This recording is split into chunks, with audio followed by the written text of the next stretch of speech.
How were you able to refocus and perform in the second half after a long time off? I mean, just never lose. Like, you're never out of the game. Basically, having the headset on, listening to the calls that Coach Lester was making, it just allowed me to feel what was going on and how the flow of the game was going, and looking at their defense, seeing what they were doing and what would happen if a play that we called against it. So, I mean, I never really got out of the game mentally, just physically staying warm. So that way when I came back, I was able to do what I did. Bud? So I'm going to guess you're going to tell me that the players are not wearing down mentally, but if not, why not? How are you guys not wearing down with all the, the losing? Why? Like, what's the point in hanging your head and feeling sorry for yourself when you have another opponent? I mean, you don't want to go into a week and get blown out 59-3 or 59-0. I mean, next week we have Boston College, who they barely lost to Florida State today, and we all know Florida State's a defending national champion. They're undefeated still. So I mean, Boston College is a very good team. They're capable of putting up a lot of points, and their defense plays really well. So I mean, we can't hang our heads going into next week, or we're going to get thrashed, and we're going to look like a joke in the ACC. Sam?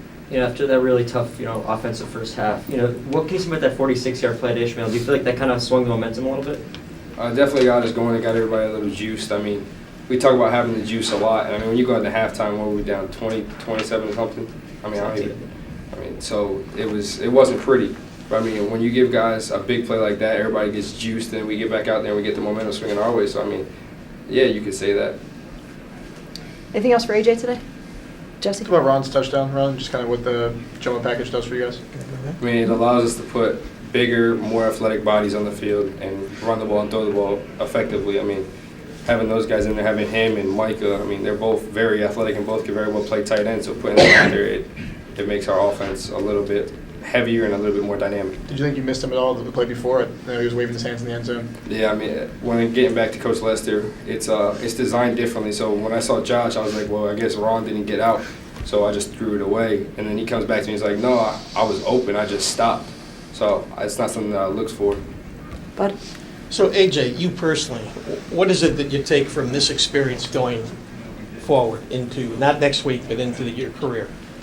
I mean, really, it's just being as prepared as we were. Having a bye week and having that extra week to prepare for a team, mentally you're aware of everything that's going on. No, I'm talking about your personal experience here, taking that into sophomore, junior, senior year. What are you taking from this personally? I mean, it's been a tough learning experience for you.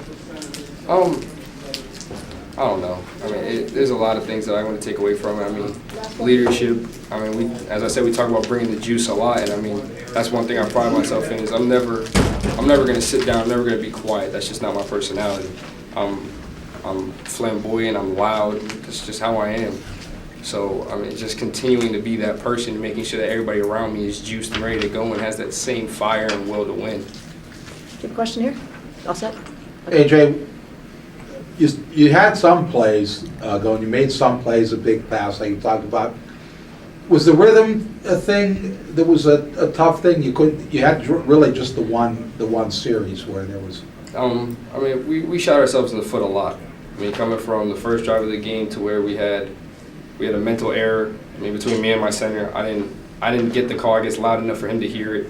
And then the following play, just having the ball slip out of my hand, that stops us, and we had momentum then. In the following drive, Gully gets the ball, fumbles, that stops us. And the third drive, getting all the way down to where you can kick a field goal, and I throw an interception. I mean, that killed us in the first half. So, I mean, it was never a matter of rhythm because we always had it. But it's a matter of the offense and us mentally shooting ourselves in the foot that stopped us today.